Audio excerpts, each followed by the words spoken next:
the 13 incredibly strong Liberal candidates here today.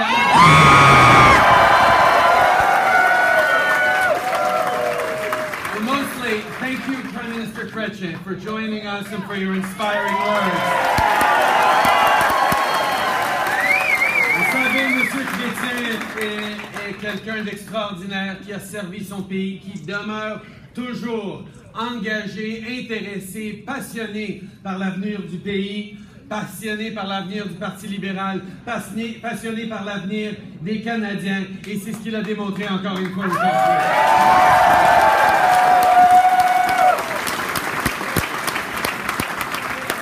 Now, I want to tell you a story that will no doubt sound familiar to more than a few of you. When I was a little younger, I was very lucky to travel across the world. I headed east in my early 20s, just about as far as I could go. And like so many Canadians along the way, I found I was learning as much about where I had come from, about where I was going. I'd already been taught about Canada's founding principles, the ones Wilfrid Laurier so aptly explained all the way back in 1877, not long after this nation was born. When he stood on the Plains of Abraham in Quebec City, Laurier saw what most others at his time did not, that Canada was a new kind of nation. Se trouvant sur les plaines d'Abraham à Québec, Wilfrid Laurier s'était rendu compte d'une chose qui avait échappé à la plupart de ceux qui étaient autour de lui. Le Canada était devenu un pays unique. Debout, là où les Anglais et les Français avaient poursuivi des luttes anciennes au nom d'une nouvelle colonie, Wilfrid Laurier a parlé de ce qui s'était passé une fois ce combat terminé.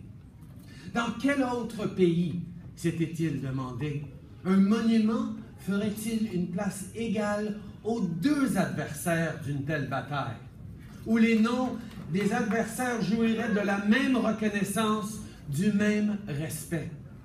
Standing where English and French had fought old battles in the name of a new colony, Laurier spoke about what happened after the fight was over.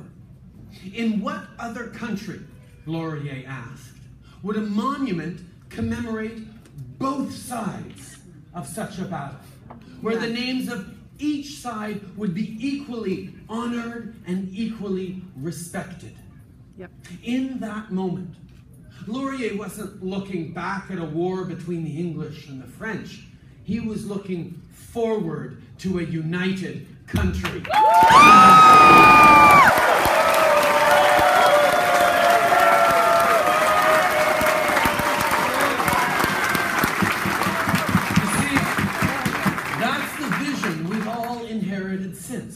The idea that we must look forward with a shared purpose.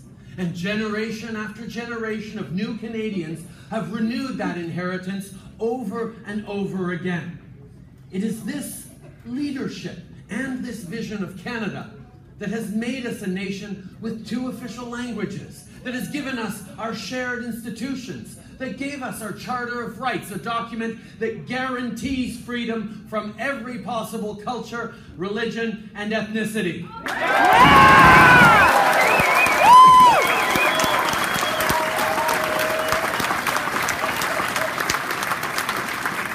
Cette dualité qui cimente les fondations du Canada a fait de nous une nation avec deux langues officielles.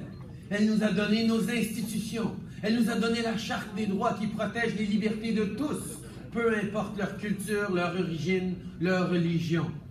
That's what I learned as I traveled. As I learned about the dozens upon dozens of countries that I visited, their customs and their traditions, I also learned about Canada. I learned about Canada's unique sense of inclusion that is so rare and so admired around the world.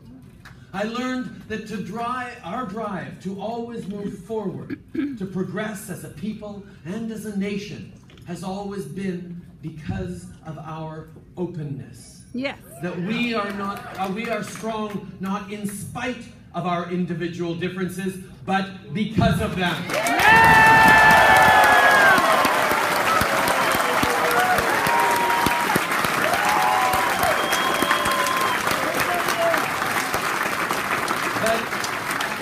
we should remember that this did not happen by accident. It took hard work. Many of us remember where we were 20 years ago, on that night in 1995, that Canada nearly changed forever. I was in that fight, along with many, many others. We sat on the brink of losing everything that generations of everyday Canadians, not just prime ministers, had worked so hard to build: unity. The divisions that referendum sown and the pain that it caused Canadians must not be repeated.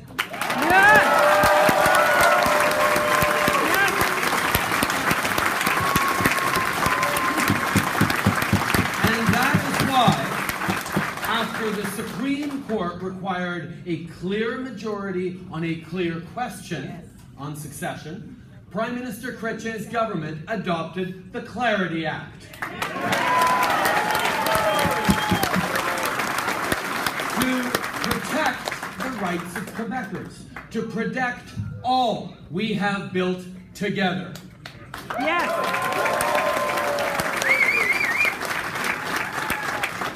But now, Thomas Mulcair wants to make separation easier. No. Mulcair and the NDP believe that all that's required to break up this federation we have worked so hard to preserve for nearly 150 years is a single vote. No! Mulcair has even tried to repeal the Clarity Act in the House of Commons. No. In doing so, he is not just backtracking on the promise we've made, the progress we've made over the past 15 years. He's also backtracking on his own party's history. Alexa McDonough, Roy Romanow, Bill Blakey, Ed Broadbent all supported the Clarity Act.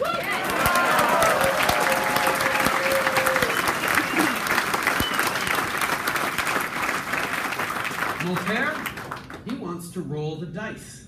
He wants to put separation back on the table and turn the clock back 20 years.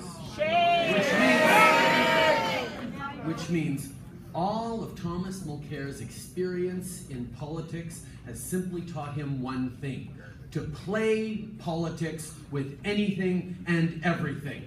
No. Including the unity of this country to gain a few votes from separatists. That's not leadership.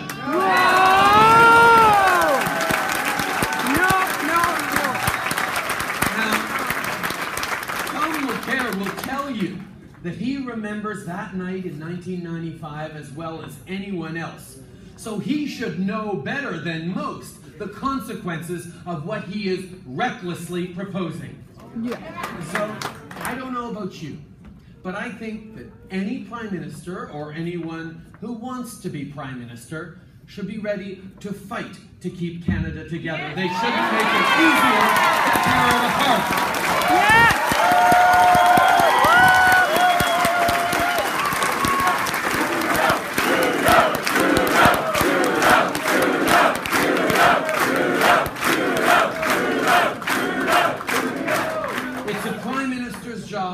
To protect our unity.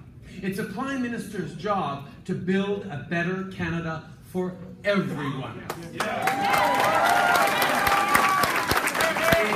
L'unité nationale n'est pas seulement importante au niveau de nos valeurs, elle est importante sur le plan économique. Que ce soit dans le milieu des affaires ou de la culture, le Canada et le Québec ont besoin l'un de l'autre pour prospérer. Nous devons respecter nos différences, mais aussi travailler ensemble pour atteindre nos objectifs communs. Pensez à tout ce que nous avons accompli depuis le jour où Laurier a parlé des principes fondateurs du Canada ce jour-là à Québec. Avec raison, les Canadiens s'attendent de leur premier ministre qu'il travaille pour l'unité du pays et non pas qu'il rende sa division plus facile. My friends, fighting for national unity doesn't just make good sense, it's essential for economic stability too. Whether it's in business or in culture, Canada and Quebec need one another to prosper.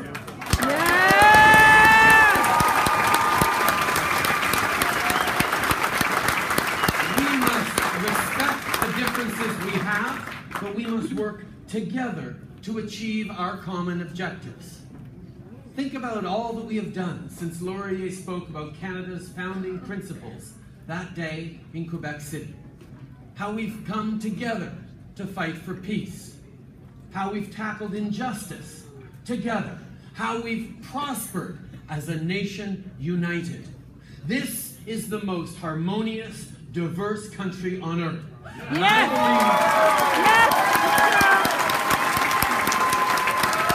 And I believe it is every Prime Minister's job to make sure it stays that way.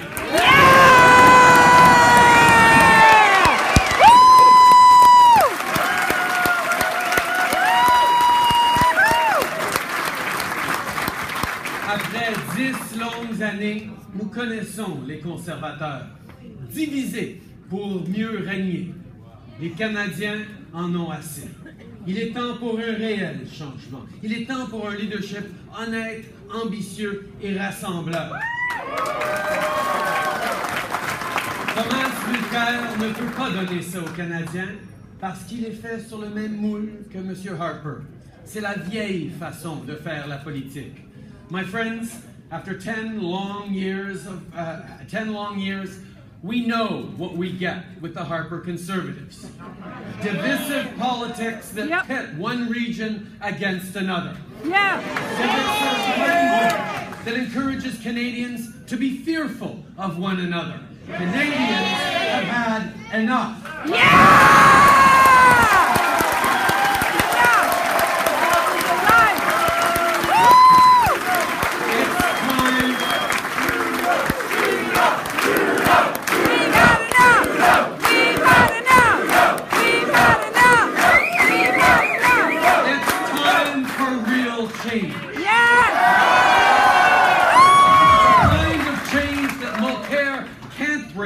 Because his experience in politics has taught him to play politics with everything.